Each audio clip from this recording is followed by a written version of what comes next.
ಶ್ರೀ ಗುರು ಗಣಪತಿಭ್ಯಾಂ ನಮಃ. ಶ್ರೀ ಶಾರದಾಂಬಾಯೇ ನಮಃ. ಎಲ್ಲ ನನ್ನ ಆತ್ಮೀಯ ವೀಕ್ಷಕ ಬಂಧುಗಳಿಗೆ ನಮಸ್ಕಾರ. ವೀಕ್ಷಕರೇ, ಶ್ರೀ ವಿಶ್ವಾವಸು ನಾಮ ಸಂವತ್ಸರ ಉತ್ತರಾಯಣ ಗ್ರೀಷ್ಮ ಋತು ಆಷಾಢ ಮಾಸ ಜುಲೈ ತಿಂಗಳ ಮಾಸ ಭವಿಷ್ಯಗಳನ್ನು ತಿಳ್ಕೊಳ್ಳೋಣ. ಜುಲೈ 16ನೇ ತಾರೀಕು ಸೂರ್ಯ ಕರ್ಕಾಟಕ ರಾಶಿಯನ್ನು ಪ್ರವೇಶ ಮಾಡ್ತಾನೆ. ಸಂಕ್ರಮಣ ದಕ್ಷಿಣಾಯಣ ಪ್ರಾರಂಭ ಆಗುವಂತಹ ದಿನ ಆಗಿರುತ್ತೆ. ಜುಲೈ 26ನೇ ತಾರೀಕು ಶುಕ್ರ ಮಿಥುನ ರಾಶಿಯನ್ನು ಪ್ರವೇಶ ಮಾಡ್ತಾನೆ. ಜುಲೈ 28ನೇ ತಾರೀಕು ಕುಜ ಕನ್ಯಾ ರಾಶಿಯನ್ನು ಪ್ರವೇಶ ಮಾಡ್ತಾನೆ. ಇದಿಷ್ಟು ಜುಲೈ ತಿಂಗಳಲ್ಲಿ ಬದಲಾಗುವ ಗ್ರಹಗಳ ವಿಚಾರ. ಈ ಬದಲಾಗುವ ಗ್ರಹಗಳಿಂದ ಜುಲೈ ತಿಂಗಳಲ್ಲಿ ವೃಶ್ಚಿಕ ರಾಶಿಯವರ ಮಾಸ ಭವಿಷ್ಯ ಹೇಗಿರುತ್ತೆ ಅಂತ ತಿಳ್ಕೊಳ್ಳೋಣ. ವೃಶ್ಚಿಕ ರಾಶಿಯವರಿಗೆ ಈ ಒಂದು ಮಾಸದಲ್ಲಿ ಜುಲೈ 10ನೇ ತಾರೀಕು ಗುರು ಪೌರ್ಣಿಮೆ, ವ್ಯಾಸ ಜಯಂತಿ, ಚಾತುರ್ಮಾಸ ವ್ರತ ಪ್ರಾರಂಭ ಆಗುವಂಥದ್ದು. ಗುರುಗಳ ದರ್ಶನ ಮಾಡಿ 2-3 ತಿಂಗಳಲ್ಲಿ ಈ ಒಂದು ಚಾತುರ್ಮಾಸದ ಸಮಯದಲ್ಲಿ ಗುರು ದರ್ಶನ, ಗುರುಗಳಿಗೆ ಪಾದಪೂಜೆ ಇದನ್ನು ಮಾಡುವಂಥದ್ದು ಒಂದು ಉತ್ತಮ ಫಲಗಳನ್ನು ಕೊಡುತ್ತೆ. ಏಕೆಂದರೆ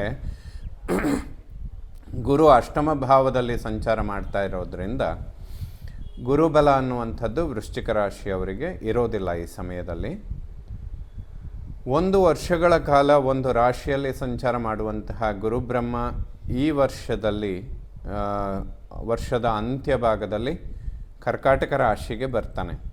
ಈ ಒಂದು ಪರಿವರ್ತನೆ ವೃಶ್ಚಿಕ ರಾಶಿಯವರಿಗೆ ಬಹಳಷ್ಟು ಅನುಕೂಲಗಳನ್ನು ಮಾಡಿಕೊಡುತ್ತೆ. ಯಾಕೆಂದರೆ ಗುರುಬಲ ಇಲ್ಲ ಅಂದರೆ ಸಂಪೂರ್ಣ 1 ವರ್ಷದ ಕಾಲ ಗುರುಬಲ ಇರೋದಿಲ್ಲ.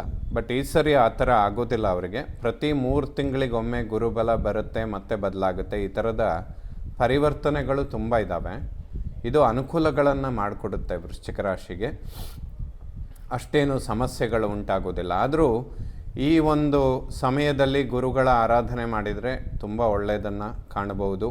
ಅತ್ಯಂತ ಅವಶ್ಯಕ ಕೂಡ ವೃಶ್ಚಿಕ ರಾಶಿಯವರಿಗೆ. ಯಾಕೆಂದರೆ ಈ 2-3 ಪರಾಕ್ರಮ ಗ್ರಹಗಳು ತುಂಬ ನೆಗೆಟಿವ್ ಸ್ಥಾನಗಳಲ್ಲಿ ಸಂಚಾರ ಮಾಡ್ತಾರೆ. 4ರಲ್ಲಿ ರಾಹು, 5ರಲ್ಲಿ ಶನಿ, 8ರಲ್ಲಿ ಗುರು. ಇದೆಲ್ಲ ಸ್ವಲ್ಪ ಡಿಸ್ಟರ್ಬೆನ್ಸ್ಗಳನ್ನು ಕೊಡುತ್ತೆ. ಅದಕ್ಕೆ ಪರಿಹಾರ ದತ್ತಾತ್ರೇಯರ ಸ್ತೋತ್ರಗಳನ್ನು ಓದಿ ಗುರುಗಳ ದರ್ಶನ ಮಾಡಿದರೆ ತುಂಬ ಒಳ್ಳೆಯದಾಗುತ್ತೆ. ಆರೋಗ್ಯದ ವಿಚಾರಗಳಿಗೆ ಇದು ಅತ್ಯಂತ ಅವಶ್ಯಕವಾಗಿರುತ್ತೆ. ಇಲ್ಲದಿದ್ದರೆ ರಕ್ತಕಾರಕನಾದಂತಹ ಕುಜ ಕೇತುಗ್ರಸ್ತನಾಗಿ ಈ ತಿಂಗಳ ಅಂತ್ಯಭಾಗದ ತನಕ 28ನೇ ತಾರೀಕು ಕುಜ ಬದಲಾಗ್ತಾನೆ.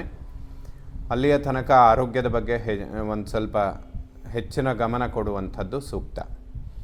ಇನ್ನು ದ್ವಿತೀಯ ಕುಟುಂಬ ಸ್ಥಾನಾಧಿಪತಿಯಾಗಿ ಗುರು ಅಷ್ಟಮದಲ್ಲಿದ್ದಾನೆ. ಕುಟುಂಬದಲ್ಲಿ ಸ್ವಲ್ಪ ನೆಮ್ಮದಿ ಅನ್ನುವಂಥದ್ದು ಕಡಿಮೆ ಇರುತ್ತೆ, ಅಥವಾ ಧನವ್ಯಯ ಅನ್ನುವಂಥದ್ದು ಸ್ವಲ್ಪ ಜಾಸ್ತಿ ಆಗುತ್ತೆ. ಈ ತಿಂಗಳ 26ನೇ ತಾರೀಕು ಶುಕ್ರನು ಕೂಡ ಅಷ್ಟಮ ಭಾವಕ್ಕೆ ಬರ್ತಾನೆ. ಅಲ್ಲಿಯ ತನಕ ಅಂದರೆ ಜುಲೈ ತಿಂಗಳ 26ರ ತನಕ ಶುಕ್ರನ ಸಂಚಾರ ವೃಶ್ಚಿಕ ರಾಶಿಯವರಿಗೆ ತುಂಬ ಅನುಕೂಲಗಳನ್ನು ಮಾಡಿಕೊಡುತ್ತೆ. ಸಪ್ತಮ ಸ್ವಕ್ಷೇತ್ರದಲ್ಲಿ ಶುಕ್ರ ಇರ್ತಾನೆ, ಖಂಡಿತ ಅಭಿವೃದ್ಧಿಗಳನ್ನು ಕೊಡ್ತಾನೆ. ತೃತೀಯಾಧಿಪತಿಯಾದಂತಹ ಶನಿ ಪಂಚಮದಲ್ಲಿದ್ದಾನೆ. ಒಡ ಹುಟ್ಟುಗಳ ನಡುವೆ ಟೆನ್ಷನ್ ಜಾಸ್ತಿ ಇರುತ್ತೆ. ಯಾವುದೇ ಹಣದ ಸಹಾಯಗಳು, ಬ್ಯಾಂಕ್ ಲೋನ್ಗಳನ್ನು ಎಕ್ಸ್ಪೆಕ್ಟ್ ಮಾಡಿದರೆ ಅಷ್ಟು ಸಮಯಕ್ಕೆ ಸರಿಯಾಗಿ ಸಿಗೋದಿಲ್ಲ. ಇದಕ್ಕೆಲ್ಲ ಪರಿಹಾರ ಗುರು ಆರಾಧನೆ ಮಾಡುವುದು ವೃಶ್ಚಿಕ ರಾಶಿಗೆ ಖಂಡಿತ ಶುಭ. ಅರ್ಧಾಷ್ಟಮ 4ನೇ ಮನೆಯಲ್ಲಿ ವಿದ್ಯೆ, ಮಾತೃ, ವಾಹನ, ಸುಖ, ಪ್ರಾಪರ್ಟಿ ಅನ್ನುವಂತಹ ಸ್ಥಾನದಲ್ಲಿ ರಾಹು, ಅವನ ಮೇಲೆ ಗುರುದೃಷ್ಟಿ ಬೀಳುತ್ತೆ. ಪ್ರಾಪರ್ಟಿ ಅನ್ನುವಂತಹ ವಿಚಾರಗಳಲ್ಲಿ ಅನುಕೂಲಗಳನ್ನು ಕಾಣಬಹುದು. ಏಕೆಂದರೆ ಕುಜ ಭೂಮಿಕಾರಕನಾಗಿ ಏಕಾದಶಕ್ಕೆ ಬರ್ತಾನೆ. ದಶಮಂಗಾರಕ ಕುಲದೀಪಕ ಅಂತ ಹೇಳ್ತೇವೆ. ಜುಲೈ ತಿಂಗಳಲ್ಲಿ ಕುಜ ದಶಮ ಕೇಂದ್ರದಲ್ಲಿರ್ತಾನೆ. 28ರ ನಂತರ ಏಕಾದಶಕ್ಕೆ ಬರ್ತಾನೆ. ಈ ಒಂದು 2 ಮಾಸಗಳ ಕಾಲ ಕುಜನ ಸಂಚಾರ ಶುಭ ಫಲಗಳನ್ನು ಕೊಡುತ್ತೆ. ಆದರೂ ಪ್ರಾಪರ್ಟಿ ಅಥವಾ ಭೂಮಿ ಅನ್ನುವಂತಹ ವಿಚಾರಗಳು ಸ್ವಲ್ಪ ಟೆನ್ಷನ್ಗಳನ್ನು ಕ್ರಿಯೇಟ್ ಮಾಡ್ತಾನೆ ಇರುತ್ತೆ. ವಿದ್ಯಾರ್ಜನೆ ಮಾಡುವಂತಹ ಮಕ್ಕಳಿಗೂ ಕೂಡ ಸ್ವಲ್ಪ ಸಮಸ್ಯೆಗಳು ಜಾಸ್ತಿ ಆಗುತ್ತೆ. ಯಾಕೆಂದರೆ 4ರಲ್ಲಿ ರಾಹು, ಅವನ ಮೇಲೆ ಗುರುದೃಷ್ಟಿ ಬೀಳ್ತಾ ಇರುತ್ತೆ.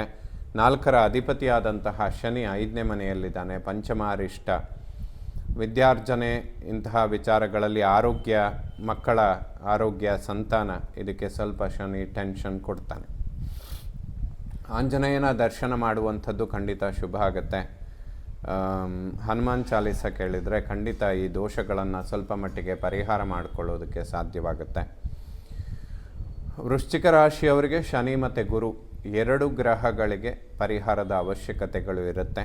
ಶನಿ ಶಾಂತಿ ಮಾಡಿಕೊಳ್ಳುವಂಥದ್ದು, ಇಲ್ಲ ಅಂತ ಹೇಳಿದರೆ ಆಂಜನೇಯನಿಗೆ ಅಭಿಷೇಕ, ತುಳಸಿ ಹಾರ ಸಮರ್ಪಣೆ ಮಾಡುವಂಥದ್ದು, ರೆಗ್ಯುಲರ್ ಆಗಿ ಹನುಮಾನ್ ಚಾಲೀಸ ಕೇಳುವಂಥದ್ದು, ಇಲ್ಲದಿದ್ದರೆ ರಾಮರಕ್ಷಾ ಸ್ತೋತ್ರಗಳನ್ನು ಪಠನೆ ಮಾಡಿದರೆ ಖಂಡಿತ ಅನುಕೂಲಗಳನ್ನು ಕಾಣ್ತೀರ. ಟೆನ್ಷನ್ ಸ್ವಲ್ಪ ಕಡಿಮೆ ಆಗುತ್ತೆ.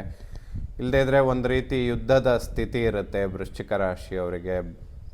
ಎಲ್ಲದಕ್ಕೂ ಸಂಘರ್ಷದಲ್ಲೇ ಪಡ್ಕೊಳ್ಬೇಕು, ಯಾವುದೂ ಅಷ್ಟು ಈಸಿಯಾಗಿ ಸಿಗೋದಿಲ್ಲ. ಎಲ್ಲ ಟೆನ್ಷನ್ ಆದ ಮೇಲೆ ಅದು ಒಂದು ರಿಸಲ್ಟ್ ಕೊಡುತ್ತೆ. ಆ ರಿಸಲ್ಟ್ ಪಡಿಬೇಕು ಅಂದರೆ ವಿಪರೀತ ಟೆನ್ಷನ್ಗಳನ್ನು ನೋಡಬೇಕು. ಒಮ್ಮೆಲೆ ಇದಕ್ಕೆಲ್ಲ ಒಂದು ಪರಿಹಾರಗಳನ್ನು ಎಕ್ಸ್ಪೆಕ್ಟ್ ಮಾಡೋದಾದರೆ ಆಂಜನೇಯನ ಮೊರೆ ಹೋಗುವಂಥದ್ದು ತುಂಬ ಸೂಕ್ತ. ಗುರುಗಳ ದರ್ಶನ ಮಾಡಿ ಖಂಡಿತ ಶುಭ ಆಗುತ್ತೆ. ಸಂತಾನದ ಅಂಚಿನಲ್ಲಿರುವಂಥವರಿಗೂ ಕೂಡ ಶುಭ ಫಲಗಳನ್ನು ಕೊಡುತ್ತೆ. ಷಷ್ಠಾಧಿಪತಿ ಕುಜ ಏಕಾದಶದಲ್ಲಿದ್ದಾನೆ. ಈ ಸಮಯದಲ್ಲಿ ವೃಶ್ಚಿಕ ರಾಶಿಯವರಿಗೆ ತುಂಬ ಉಪಯೋಗಕ್ಕೆ ಬರೋದು ಅಂತ ಹೇಳಿದರೆ ಸ್ನೇಹಿತರು. ಒಬ್ಬರಿಂದ ಒಬ್ಬರಿಗೆ ಬಹಳಷ್ಟು ಅನುಕೂಲಗಳಾಗುತ್ತೆ. ಯಾವುದೇ ಶತ್ರು ಬಾಧೆಗಳಿರೋದಿಲ್ಲ. ಅಭಿವೃದ್ಧಿಗಳನ್ನು ಖಂಡಿತವಾಗ್ಲೂ ಎಕ್ಸ್ಪೆಕ್ಟ್ ಮಾಡ್ಬೋದು. ಸ್ನೇಹಿತರಿಂದ ಬಹಳಷ್ಟು ಅನುಕೂಲಗಳು ಉಂಟಾಗುತ್ತೆ ಅಂತ ಹೇಳ್ಬೋದು. ಇನ್ನು ಮಾಂಗಲ್ಯ, ವಿವಾಹ, ದಾಂಪತ್ಯ, ಸಪ್ತಮಾಧಿಪತಿಯಾದಂತಹ ಶುಕ್ರ ಸ್ವಕ್ಷೇತ್ರದಲ್ಲಿದ್ದರೂ ಕೂಡ ಗುರುಬಲದ ಕೊರತೆ ಇರುತ್ತೆ. ಸಪ್ತಮದ ಮೇಲೆ ಶನಿ ದೃಷ್ಟಿ ಅನ್ನುವಂಥದ್ದು ಬೀಳುತ್ತೆ. ವೈವಾಹಿಕ ಜೀವನದಲ್ಲಿ ಸಣ್ಣ ಪುಟ್ಟ ವೈಮನಸ್ಯಗಳು, ವಿರಸಗಳು ಉಂಟಾಗುತ್ತೆ. ಹೊಸದಾಗಿ ದಾಂಪತ್ಯದ ಅಥವಾ ಶುಭ ಕಾರ್ಯಗಳನ್ನು ಎಕ್ಸ್ಪೆಕ್ಟ್ ಮಾಡ್ತಾ ಇರೋರಿಗೆ ಸ್ವಲ್ಪ ವಿಳಂಬ ಆಗುತ್ತೆ. ಸೊ ಪಂಚಮ ಶನಿಯ ಪ್ರಭಾವಗಳು ಏನು ಅಂತ ಕೇಳಿದರೆ, ಅವನು ಶನಿ 5th ಹೌಸಲ್ಲಿದ್ದರೆ ಮೊದಲು ಮಾಡುವಂಥದ್ದು ವಿವಾಹವನ್ನು ವಿಳಂಬ ಮಾಡ್ತಾನೆ, ಇನ್ನೊಂದು ಸಂತಾನ ವಿಳಂಬ ಮಾಡ್ತಾನೆ. ಸೊ ಅದೆರಡು ಒಂದಕ್ಕೊಂದು ಇಂಟರ್ಲಿಂಕ್ ಆಗಿರುತ್ತೆ. ತುಂಬ ವಿಳಂಬ ಆಗುವಂಥದ್ದು, ಗುರುಬಲದ ಕೊರತೆ, ಇದೆಲ್ಲ ವಿವಾಹ ಇಂತಹ ಶುಭ ಕಾರ್ಯಗಳಿಗೆ ಸ್ವಲ್ಪ ಹಿನ್ನಡೆ ಆಗುತ್ತೆ. ಬಟ್ ಈ ಎಲ್ಲ ಸಮಸ್ಯೆಗಳ ನಡುವೆಯೂ ಕೂಡ ಈ ವರ್ಷದ ಅಂತ್ಯ ಭಾಗದಲ್ಲಿ ಗುರು ಉಚ್ಚ ಕ್ಷೇತ್ರಕ್ಕೆ ಬರ್ತಾನೆ. ಅಕ್ಟೋಬರ್, ನವಂಬರ್, ಡಿಸೆಂಬರ್ ಟೈಮಲ್ಲಿ ಆವಾಗ ಗುರುಬಲ ಅನ್ನುವಂಥದ್ದು ಪ್ರಾರಂಭ ಆಗುತ್ತೆ.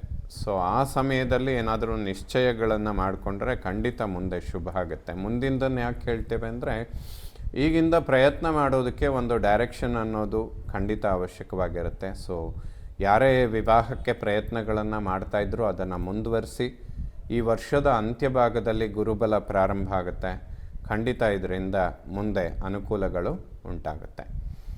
ಮೃತ್ಯುಸ್ಥಾನದಲ್ಲಿ ಗುರುವಿನ ಸಂಚಾರ. ಸಾಮಾನ್ಯವಾಗಿ ಗುರುಬ್ರಹ್ಮನಿಗೆ ಒಂದು ರೋಗಸ್ಥಾನ, ಇನ್ನೊಂದು ಮೃತ್ಯುಸ್ಥಾನ, ಎರಡೂ ಕೂಡ ನಿಷಿದ್ಧ. ಯಾವುದೇ ಅಪಮೃತ್ಯು ಅಥವಾ ಕಂಟಕಗಳಿಗೆ ಅವಕಾಶ ಇರೋದಿಲ್ಲ. ಬಟ್ ಟೆನ್ಷನ್ ಅನ್ನೋದನ್ನು ಹೆಚ್ಚಿನ ಪ್ರಮಾಣದಲ್ಲಿ ಶನಿ ಮತ್ತು ಗುರು ಇಬ್ಬರು ಕೊಡ್ತಾರೆ. ಸೊ ವೃಶ್ಚಿಕ ರಾಶಿಯವರಿಗೆ ಇನ್ನೊಂದು 1-1.5 ವರ್ಷಗಳ ಕಾಲ ಶನಿ ಪ್ರಭಾವ ಮತ್ತು ಗುರು ಪ್ರಭಾವದಿಂದ ಹೊರಗೆ ಬರಬೇಕು ಅಂತ ಹೇಳಿದರೆ ಗುರು ಮತ್ತು ಶನಿಯ ಆರಾಧನೆ ಅಥವಾ ಶಾಂತಿ ಕರ್ಮಗಳನ್ನು ಮಾಡುವಂಥದ್ದು ಖಂಡಿತ ಶುಭ ಆಗುತ್ತೆ. ಎಷ್ಟೋ ಸಮಸ್ಯೆಗಳು ಇದರಿಂದ ಪರಿಹಾರ ಆಗುತ್ತೆ ಅಂತ ಹೇಳ್ಬೋದು. ರಾಮನ ಆರಾಧನೆ ಮಾಡುವಂಥದ್ದು ಒಂದು ಉತ್ತಮವಾದ ಪರಿಹಾರ ಮತ್ತು ಅತ್ಯಂತ ಶುಭ ಪ್ರತಿಫಲಗಳನ್ನು ಕಾಣೋದಕ್ಕೆ ಸಾಧ್ಯ. 9ನೇ ಮನೆಯನ್ನು ಭಾಗ್ಯಸ್ಥಾನ ಅಂತ ಹೇಳ್ತೇವೆ. ಭಾಗ್ಯದಲ್ಲಿ ಬುಧನ ಸಂಚಾರ. ಈ ಜುಲೈ 16ರ ನಂತರ ಬುಧಾದಿತ್ಯ ಯೋಗ ಅನ್ನುವಂಥದ್ದು ಭಾಗ್ಯದಲ್ಲಿ ಸೃಷ್ಟಿಯಾಗುತ್ತೆ. ಇದು ಮಾಸ ಭವಿಷ್ಯದಲ್ಲಿ ಈ ಜುಲೈ ತಿಂಗಳಲ್ಲಿ 15ರ ನಂತರ ವೃಶ್ಚಿಕ ರಾಶಿಯವರಿಗೆ ಬಹಳಷ್ಟು ಅಭಿವೃದ್ಧಿಗಳಿದ್ದಾವೆ.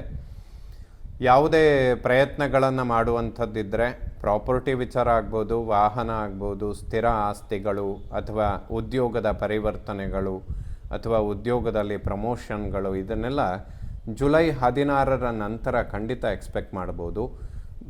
ಕೇಂದ್ರ ಕೋಣಾಧಿಪತಿಗಳು, ಅದರಲ್ಲೂ ಲಾಭಾಧಿಪತಿ ಬುಧ, ಕರ್ಮಾಧಿಪತಿ ಸೂರ್ಯ, ಅವರಿಬ್ಬರು ಭಾಗ್ಯದಲ್ಲಿ ಸೇರುವಂಥದ್ದು ಖಂಡಿತ ಶುಭ ಆಗುತ್ತೆ. ಅದೇ ಜುಲೈ 28ನೇ ತಾರೀಕು ಕುಜನು ಕೂಡ ಏಕಾದಶ ಲಾಭಸ್ಥಾನಕ್ಕೆ ಬರ್ತಾನೆ. ಸೊ ಜುಲೈ 16ರ ನಂತರದಲ್ಲಿ ವೃಶ್ಚಿಕ ರಾಶಿಯವರಿಗೆ ಬಹಳಷ್ಟು ಶುಭ ಫಲಗಳನ್ನು ಕಾಣ್ತೀರಾ. ಆ ಸಮಯದಲ್ಲಿ ಮಾಡಿದಂತಹ ಪ್ರಯತ್ನಗಳು ಖಂಡಿತ ಅನುಕೂಲಗಳನ್ನು ಕೊಡುತ್ತೆ, ಭಾಗ್ಯೋದಯವಾಗುತ್ತೆ ಅಂತ ಹೇಳ್ಬೋದು. ದಶಮವನ್ನು ಕರ್ಮ ಉದ್ಯೋಗ ಸ್ಥಾನ ಅಂತ ಹೇಳ್ತೇವೆ. ವೃಶ್ಚಿಕ ರಾಶಿಯವರಿಗೆ ಕೌಟುಂಬಿಕ ಜೀವನ, ಕುಟುಂಬದಲ್ಲಿ ನಿಷ್ಠುರಗಳು ಅಥವಾ ಧನಹಾನಿ ಅಥವಾ ನಿರೀಕ್ಷೆಗೂ ಮೀರಿದ ಖರ್ಚುಗಳು, ಈ ಥರದ ಯಾವುದೇ ಸಮಸ್ಯೆಗಳಿದ್ದರೂ ಸಹ ಉದ್ಯೋಗಕ್ಕೆ ಬಹಳಷ್ಟು ಅನುಕೂಲಗಳಿದ್ದಾವೆ. ಯಾವುದೇ ಹೆಚ್ಚಿನ ಸಮಸ್ಯೆಗಳು ಉಂಟಾಗೋದಿಲ್ಲ. ಈ ಸಮಯದಲ್ಲಿ ಹೊಸ ಉದ್ಯೋಗಗಳನ್ನು ಮಾಡುವಂಥದ್ದು ಅಥವಾ ಉದ್ಯೋಗದ ಪರಿವರ್ತನೆಗಳು ಅಷ್ಟೇನು ಸೂಕ್ತ ಆಗಿರೋದಿಲ್ಲ. ಬಟ್ ಇರುವಂತಹ ಉದ್ಯೋಗದಲ್ಲೇ ಅಭಿವೃದ್ಧಿಗಳನ್ನು ಖಂಡಿತವಾಗ್ಲೂ ನಿರೀಕ್ಷೆ ಮಾಡ್ಬೋದು. ಜುಲೈ 16ರ ನಂತರ ಆಲ್ಮೋಸ್ಟ್ 1.5-2 ತಿಂಗಳ ಕಾಲ ವೃಶ್ಚಿಕ ರಾಶಿಯವರಿಗೆ ಉದ್ಯೋಗದಲ್ಲಿ ಬಹಳಷ್ಟು ಅಭಿವೃದ್ಧಿಗಳು ಉಂಟಾಗುತ್ತೆ. ಒಂದು ಸಣ್ಣ ಪ್ರಮಾಣದ ಪ್ರಮೋಷನ್ಗಳನ್ನು ಕೂಡ ಎಕ್ಸ್ಪೆಕ್ಟ್ ಮಾಡ್ಬೋದು. ಅಭಿವೃದ್ಧಿ ಖಂಡಿತ ಇದೆ. ಕರ್ಮ ಉದ್ಯೋಗದಲ್ಲಿ ಯಾವುದೇ ಸೋಲಿಲ್ಲ, ಖಂಡಿತ ಶುಭ ಆಗುತ್ತೆ. ಏಕಾದಶ ಲಾಭಸ್ಥಾನ, ಲಾಭದಲ್ಲಿ ಕುಜನ ಸಂಚಾರ, ಲಾಭದ ಮೇಲೆ ಶನಿ ದೃಷ್ಟಿ ಕೂಡ ಬೀಳ್ತಾ ಇರುತ್ತೆ. ಸೊ ಪ್ರಯತ್ನ ತುಂಬ ಜಾಸ್ತಿ ಇರುತ್ತೆ, ಪ್ರತಿಫಲ ಸ್ವಲ್ಪ ಕಡಿಮೆ ಇರುತ್ತೆ. ಯಾಕೆಂದರೆ ಶನಿ ಲಾಭಸ್ಥಾನವನ್ನು ನೋಡ್ತಾನೆ. ತುಂಬ ಟೆನ್ಷನ್ ಮಾಡಿಕೊಳ್ಳದೆ ಲಾಭ ಬರೋದಿಲ್ಲ ಅಂತ ಕೂಡ ಹೇಳುತ್ತೆ. ಯಾಕೆಂದರೆ ಜ್ಞಾನಸ್ಥಾನದಲ್ಲಿರುವಂತಹ ಶನಿ ಲಾಭಸ್ಥಾನವನ್ನು ನೋಡಿದರೆ ಟೆನ್ಷನ್ನಿಂದನೇ ಲಾಭಗಳನ್ನು ಪಡ್ಕೊಳ್ಬೇಕು. ಅದಕ್ಕೂ ಕೂಡ ತುಂಬ ಫೈಟ್ ಮಾಡಬೇಕಾಗತ್ತೆ. ಇದಕ್ಕೆ ಆಂಜನೇಯ ಮತ್ತು ಈಶ್ವರನ ಆರಾಧನೆ ಖಂಡಿತ ಸೂಕ್ತ. ವ್ಯಯಭಾವವನ್ನು ಮೋಕ್ಷ ಸ್ಥಾನ, ವ್ಯಯಾಧಿಪತಿ ಶುಕ್ರ ಸ್ವಕ್ಷೇತ್ರದಲ್ಲಿದ್ದಾನೆ, ಮಾಂಗಲ್ಯ ಸ್ಥಾನದಲ್ಲೇ ಇರ್ತಾನೆ. ದಂಪತಿಗಳ ನಡುವೆ ಸಾಮರಸ್ಯ, ಇದೆಲ್ಲ ಖಂಡಿತ ಶುಭ ಆಗುತ್ತೆ. ಯಾವುದಾದ್ರೂ ವಸ್ತ್ರ ಆಭರಣ ಖರೀದಿ ಮಾಡುವಂಥದ್ದು ಶುಕ್ರ ಸ್ವಕ್ಷೇತ್ರದಲ್ಲಿದ್ದಾಗ ಆ ರೀತಿಯ ಅನುಕೂಲಗಳು ಬಹಳಷ್ಟು ಒದಗಿ ಬರುತ್ತೆ ಅಂತ ಹೇಳ್ಬೋದು. ಗುರು ಶನಿ 2 ಗ್ರಹಗಳ ನೆಗೆಟಿವ್ಗಳನ್ನು ಹೊರತುಪಡಿಸಿದರೆ ಉಳಿದ ಗ್ರಹಗಳ ಚಲನೆ ವೃಶ್ಚಿಕ ರಾಶಿಯವರಿಗೆ ಖಂಡಿತ ಶುಭ ಫಲಗಳನ್ನು ತಂದುಕೊಡುತ್ತೆ. ಗುರುಗಳ ದರ್ಶನ ಮಾಡಿ, ದತ್ತಾತ್ರೇಯರ ಸ್ತೋತ್ರಗಳನ್ನು ಪಠನೆ ಮಾಡಿ ಖಂಡಿತ ಶುಭ ಆಗುತ್ತೆ. ಹನುಮಾನ್ ಚಾಲಿಸ ಕೇಳಿದರೆ ಹಲವಾರು ಸಮಸ್ಯೆಗಳಿಗೆ ಪರಿಹಾರಗಳನ್ನು ಕಂಡುಕೋಬಹುದು. ಎಲ್ಲ ನವಗ್ರಹಗಳು ಕೂಡ ಜುಲೈ ತಿಂಗಳಲ್ಲಿ ವೃಶ್ಚಿಕ ರಾಶಿಯವರಿಗೆ ಶುಭ ಫಲಗಳನ್ನೇ ಕೊಡಲಿ. ಶ್ರೀ ಶಾರದಾ ಪರಮೇಶ್ವರಿಯ ಸಂಪೂರ್ಣ ಅನುಗ್ರಹ ಎಲ್ಲ ನನ್ನ ವೀಕ್ಷಕ ಬಂಧುಗಳ ಮೇಲಿರಲಿ. ಶುಭವಾಗಲಿ ವೀಕ್ಷಕರು.